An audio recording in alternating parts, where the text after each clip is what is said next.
Hello students of Standard 8. I Sudhir Kumar in front of you with the further topic of the chapter which was started earlier, and the name of the chapter is the Constitution. Right? We were just study in last video that the different key features. Right? So the name of the different key features of the Indian Constitution was just told in last video. I will start today one of the important feature of Indian Constitution, that is federalism. Right? Dear students, it is perhaps the key features of Indian Constitution that makes just different and unique constitution of the world. Right?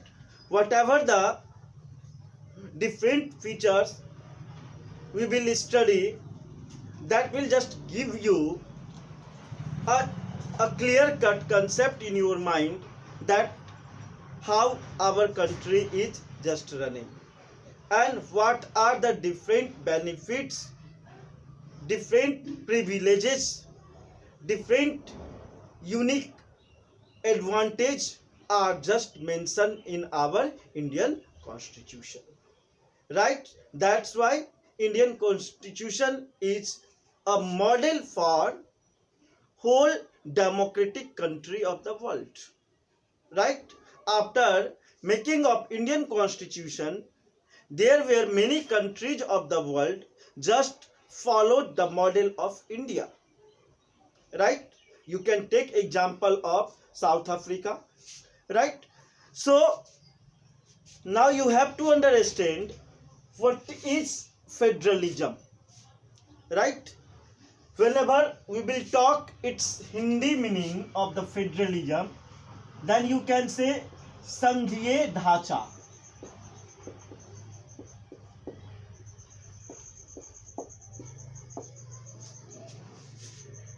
तो India जो country है वहां पे ruling के लिए एक संघीय ढांचा को अपनाया गया.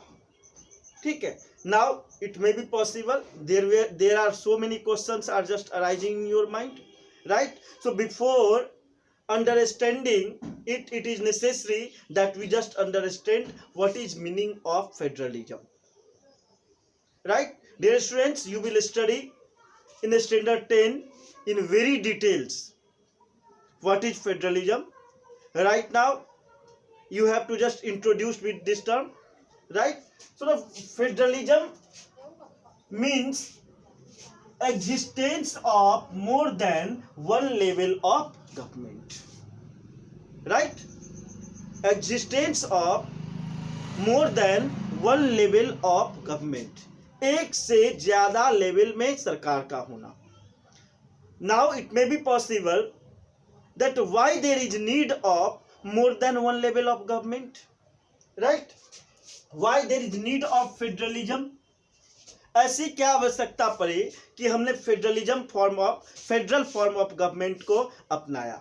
हमने अपने कॉन्स्टिट्यूशन में सरकार की जो व्यवस्था होनी चाहिए उस सरकार की व्यवस्था के लिए हमने फेडरलिज्म को जो अपनाया, हमने क्यों अपनाया.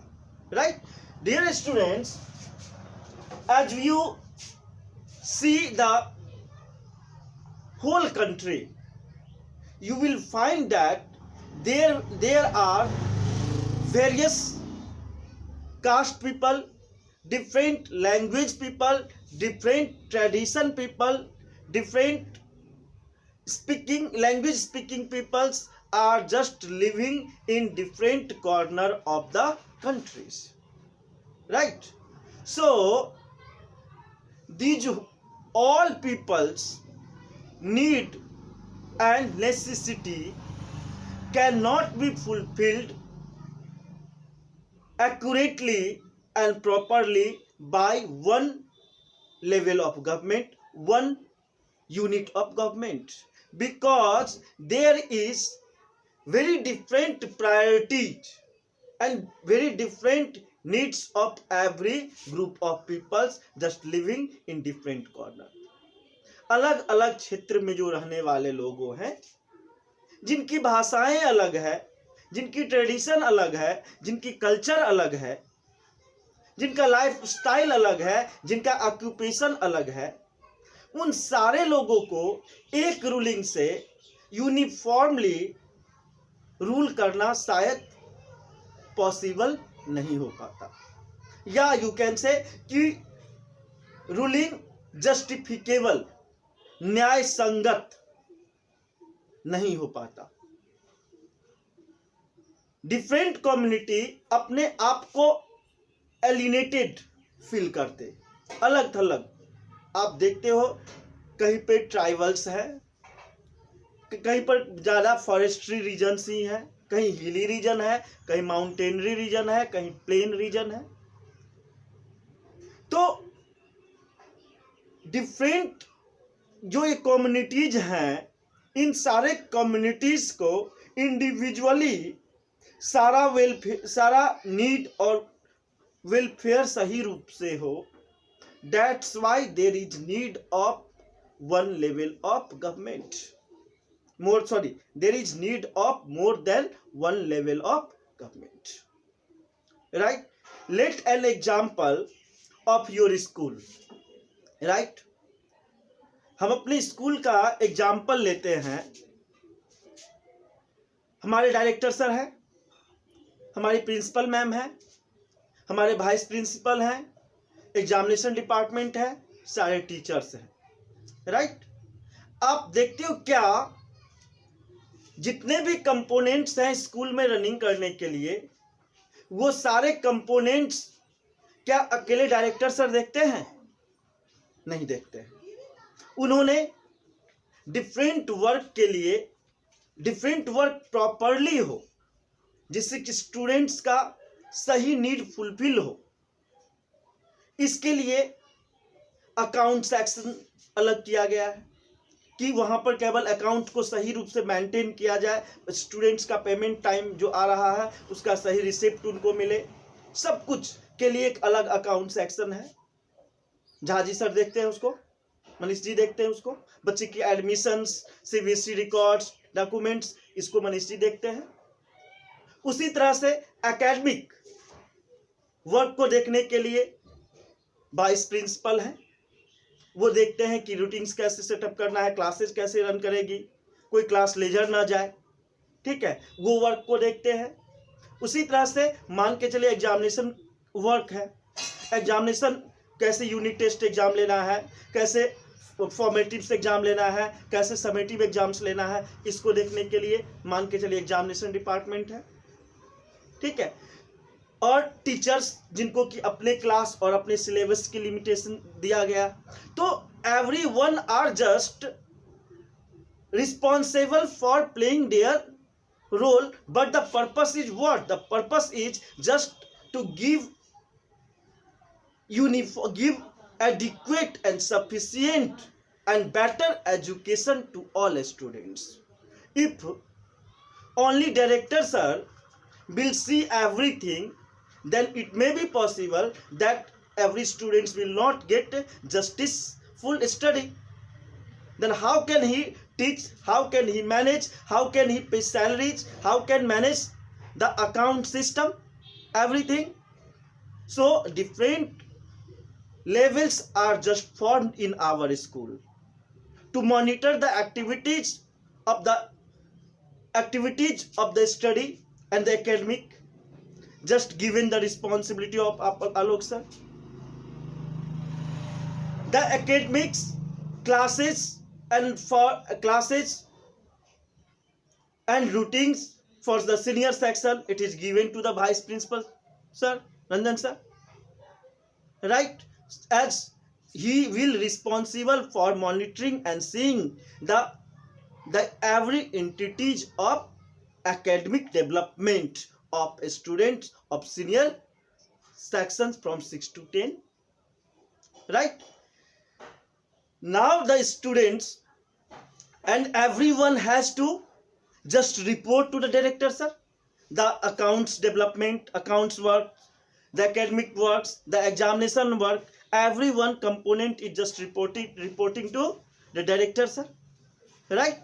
So dear students, by this way a good system of education is just providing to every student, and every student just got justificable and need an advantageous education, right? The same way is just happening in different countries, right? The same thing just happening in our country also, since there are different states in India, and perhaps it is not possible that Narendra Modi will supervise from the top to every state and what are the problems in your ward or in your panchayat. आपके पंचायत में चापाकल का problem है, school नहीं है, तो क्या सारे स्कूल, सारे वार्ड और पंचायत को वहां से प्रधानमंत्री अगर मॉनिटर कर पाएंगे और सबको क्या वो फुलफिल करवा पाएंगे? नहीं करवा पाएंगे. इसलिए आपके गांव में क्या है? लोकल गवर्नमेंट है, कम्युनिटी पंचायत मुखिया है, ठीक है, वार्ड मेंबर है, वो आपके एरिया के वर्क को देखता है, and he has to report to further level of government, right? So dear students, let's continue. The why there is need of federalism, I think it is clear to everyone. That's why there is need of federal form of government. Dear students, now since having vast number of communities our country, so then how can a single unit or level of government can govern all the communities? जब बहुत सारे number के communities यहाँ हैं, then एक level और एक unit का ऑफ गवर्नमेंट जो है इन सारे कम्युनिटीज पर सही ढंग से रूलिंग नहीं कर सकता है, जस्टिस नहीं होगा सभी के साथ, right? So different levels of government is just formed in federalism, right? So it is important to have another level of government and we just follow by implementing federalism. In what just happened in the federalism form of government, there is union government for whole country, and whole country just divided into different states. So for every state there is state government, and in every state there are so many districts, so many panchayats, right? So on the ground level there is local government, right? For district, for panchayat, right? So you are just seeing there are three level of government in India: union government, state government, and local government. Generally in large country there in federalism there are two form of government, or in large countries there are three level of government, or for a small countries there are two level of governments, but having more than one level of government. Now you have to see the federalism in India. अब हम अपने देश में India में लेके, हालांकि federalism का ये सिस्टम जहां भी डेमोक्रेटिकल कंट्रीज है वहां के गवर्नमेंट इस फेडरल फॉर्म को अपने यहाँ एक्सेप्ट किया है, वहां के कॉन्स्टिट्यूशन में फेडरल फॉर्म को एक्सेप्ट किया गया है. अब इसी मॉडल को इंडिया का कॉन्टेक्स्ट में, इंडिया की रिक्वायरमेंट जिस तरह की है, सर्कमस्टांसेस जिस तरह की है, उसके फॉर्म में इंडिया में इस फेडरलिज्म फॉर्म को कैसे एक्सेप्ट किया है ये हम लोग देखते हैं. कि इंडियन कॉन्स्टिट्यूशन में ये मेंशन किया हुआ है, the state enjoy autonomy in exercise power, but at the same time they follow the level of central government. यहाँ पे बहुत इंपॉर्टेंट है ये समझिए कि जितने लेवल के गवर्नमेंट हैं, यूनियन गवर्नमेंट, स्टेट गवर्नमेंट और लोकल गवर्नमेंट, ये डिफरेंट लेवल्स पे इंडिपेंडेंटली अपने वर्क को कर सकते हैं. सारे के रोल्स फिक्स्ड किया हुआ है और वो अपने रोल्स को ही प्ले करेंगे, वो दूसरे के रोल में इंटरफेयर नहीं करेंगे. अपना जो रोल उनको दिया गया है उसमें उन्हें डिसीजन लेने की पूरी तरह से आज़ादी होगी. उसमें इनोवेशंस लाना, क्रिएटिविटी लाना, बेटर परफॉर्म करने की उन्हें पूरी इंडिपेंडेंसी होगी. अगर दूसरे लेवल से होगा, अगर ये इंटरफेयर एक दूसरे लेवल से होगा तो उस कंडीशन में क्या होगा? वो इंडिपेंडेंटली जो कुछ करना चाहते हैं वो नहीं कर पाएंगे. जैसे मान के चलिए अपने स्कूल में ही होता है, अगर एग्जामिनेशन मेरे अंदर हमको दिया गया है तो हम एग्जामिनेशन को कैसे बेटर कर सकते हैं, उसमें क्या इनोवेशन ला सकते हैं। अगर हमें सेल्फ डिसीजन लेने की राइट नहीं होगी तो हम इनोवेशंस नहीं ला सकते हैं। अगर बार बार इंटरफेयर होगी तो उस कंडीशंस में क्या होगा, हम जो कुछ करना चाहते हो नहीं कर पाएंगे, राइट। सो इसलिए डिफरेंट कंपोनेंट्स जो होते हैं वो सारे कंपोनेंट्स के जो गवर्नमेंट होते हैं उस गवर्नमेंट को पूरी आज़ादी होती है अपने वर्क अपने डिसीजंस लेने की, राइट। लेकिन ये नहीं कि अब इंडिपेंडेंट होने के कॉन्टेक्स्ट में, कोई डिसीजंस लेने के कॉन्टेक्स्ट में हम डिक्टेटर हो जाएंगे, हम गलत डिसीजंस लेने होंगे। इसलिए एक गवर्नमेंट को क्या करता है, उससे ऊपर वाले गवर्नमेंट को क्या करना होता है, फॉलो करना होता है, right. It's the same thing कि इंडिया में चूंकि सारे स्टेट्स की प्रायोरिटी नीड अलग अलग है, बिहार की नीड अलग हो सकती है, यहाँ पर एग्रीकल्चर बैकग्राउंड है। अगर दिल्ली का लेंगे तो वहाँ पर इंडस्ट्रियल बैकग्राउंड है, तो वहाँ की नीड अलग हो सकती है। तो वहाँ की गवर्नमेंट अपने सर्कमस्टांसेस के अकॉर्डिंगली डिसीजंस लेंगे। बिहार के गवर्नमेंट, पंजाब के गवर्नमेंट यहाँ वहाँ के सर्कमस्टांसेस के अकॉर्डिंगली डिसीजंस लेंगे, right. So dear students, having independency of the state to take their own decisions, but irrespective of, they have to follow to union government. If there is dispute happens between state government and union government, then obviously the decisions will be taken after the coordinations of state and government, and the decision of the union government will be final, right. So तो states enjoy autonomy in exercise, और अगर state अपने rights को enjoy ज़्यादा करने लगे तो dictatorship हो सकता है, और हो सकता है वो मांग करने लगे कि हम अलग कंट्री बन जाए।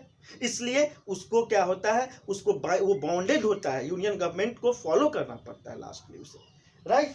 So but at the same time they follow the law of the central government. State को कुछ लिस्ट बना दिया गया है, जैसे सबकी रोल्स और रिस्पॉन्सिबिलिटीज होती है, उसी तरह से यूनियन गवर्नमेंट और स्टेट गवर्नमेंट को अपने लिस्ट बना दिए सब्जेक्ट्स, किन सब्जेक्ट पर कौन काम करेगा, इसके लिए सब्जेक्ट्स बना दिया गया है। यूनियन गवर्नमेंट यूनियन लिस्ट पर वर्क करेगी, स्टेट गवर्नमेंट स्टेट लिस्ट पे काम करेगी, और जिसमें यूनियन गवर्नमेंट और स्टेट गवर्नमेंट दोनों को मिलके काम करना है, जिसको कि कंकरेंट लिस्ट बोलते, right. The union list for union government, state list for state government, and concurrent list on which the union government and state government combinedly work together. Clear? Now see the next point. Constitution contains list that specify the law making power of each tier. अभी यही बात को हमने discuss किया है कि हमारे constitution में डिफरेंट टायर ऑफ गवर्नमेंट, मतलब टायर का मतलब क्या हुआ, different layer of government.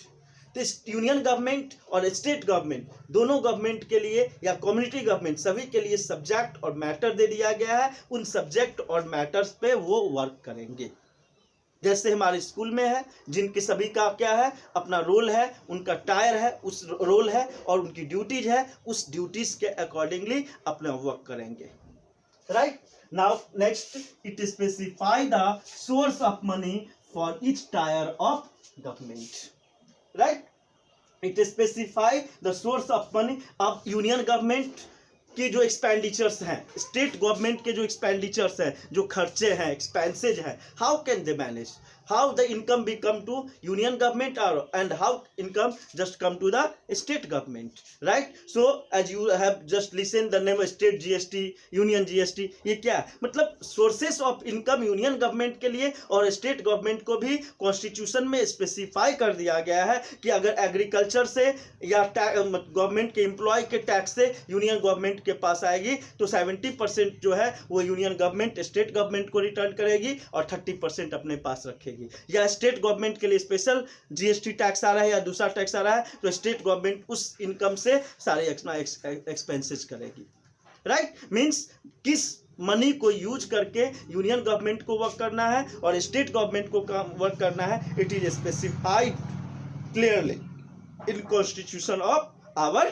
Country, as there is not dispute between the state government and union government be arised.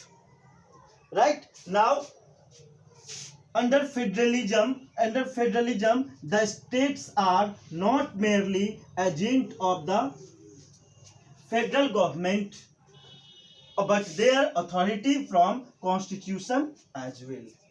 Under federalism, the states are not merely agent of the federal government. अब यहाँ पर देखा जाए तो union government में federalism में अगर देखा जाए तो जो स्टेट्स होते हैं वो not only agent of the federal government but their authority from the constitution as well. अब अगर देखा जाए तो यूनियन गवर्नमेंट में स्टेट यूनियन का एजेंट के रूप में काम नहीं कर रहा है, वो इंडिपेंडेंट ऑर्गन के रूप में काम करता है. State is not working under the union government as an agent, but state government are just performing their work independently as a associates, as not agent, as a partner. यहाँ पे different level of जो governments हैं वो क्या है, वो उसके मतलब उसके अंदर में एजेंट के रूप में वर्क नहीं कर रहे हैं, बल्कि यूनियन गवर्नमेंट के पार्टनर के रूप में वो वर्क कर रहे हैं. And you know what just happened in partner, everyone has equal rights.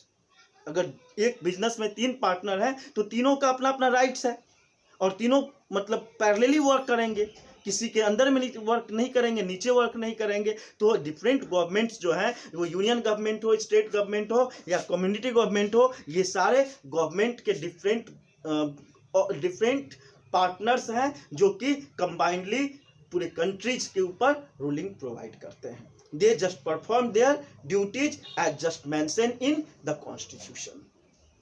Now dear students, if you will see the structure of Indian government, then the union government, and under the union government the state government, and under the state government there is community level of government. In community level of government there are 2 forms. In urban areas, शहरी क्षेत्र की अगर बात करें और ग्रामीण क्षेत्र की बात करें, अर्बन एरियाज और रूरल एरियाज. अर्बन एरियाज में, in urban areas there is municipal corporation, नगर निगम का नाम सुना होगा. आप खगड़िया में जाते हो, खगड़िया में क्या है, नगर निगम है. लेकिन आपके गांव में, परबत्ता में, भरतखंड में, कुल्हड़िया में क्या है, पंचायत है, जिसके कि मुखिया होते हैं, सरपंच होते हैं. उसी तरह से शहर में जो ये व्यवस्था है उसको म्यूनिसिपल कॉर्पोरेशन कहते हैं. और म्यूनिसिपल कॉर्पोरेशन का जो वो जो मेयर होता है, उसमें भी वार्ड होते हैं. प्रत्येक वार्ड से की इलेक्शन होती है और वो सारे वार्ड्स मिल करके शहर का उस मतलब मेयर का इलेक्शंस करते हैं.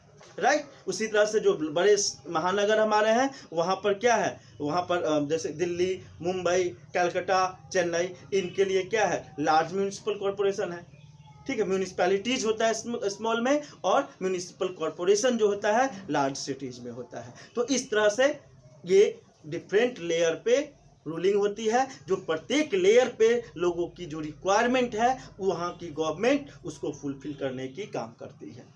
अभी आप देख रहे हो कोरोना के टाइम में अब पंचायत में मुखिया के माध्यम से क्वारंटाइन सेंटर्स को मॉनिटर किया जा रहा है. उसके अलावा मुखिया के द्वारा जितने भी राशन पीडीएस है, पब्लिक डिस्ट्रीब्यूशन सिस्टम, जिससे कि हमें राशन मिल रही है, वो राशन को मॉनिटर करने का काम वो कर रहा है. तो अगर ये मतलब जैसे क्या है, अब ये यूनियन गवर्नमेंट दिल्ली से क्या आपके गांव में जो पीडीएस आपके जो मतलब अनाज आपको बांटने वाले हैं, ठीक है, डीलर, वो दे रहे हैं नहीं, क्या मोदी जी वहां से मॉनिटर कर सकते हैं? नहीं कर सकते हैं.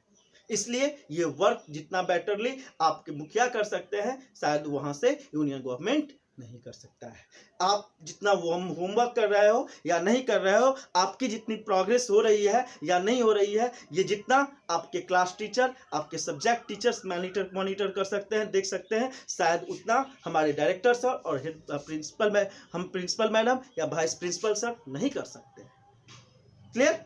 I think, dear students of standard 8, it is clear to everyone the federalism, right? So federalism is an important feature of Indian Constitution, in which for better ruling of every community of people, government is just divided into different levels as union government, state government and community government. I think now it is clear to everyone.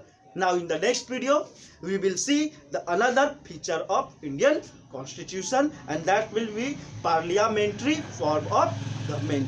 Thank you.